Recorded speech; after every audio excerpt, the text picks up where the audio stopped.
ang sapatos ay isang personal na gamit. Hindi ka pwede gamitin sa iba, hindi pwede ipahiram, hindi pwede kahit kanino.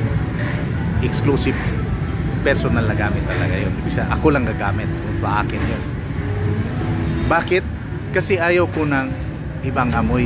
Gusto ko, amoy ko lang ang maamoy ko sa sapatos ko.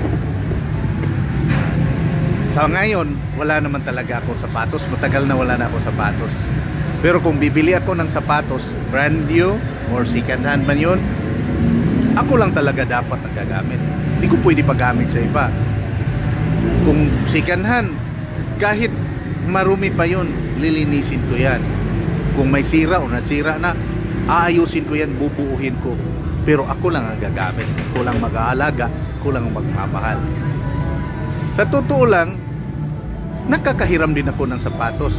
Nasubukan ko rin. Nakakagamit din ako ng ibang sapatos.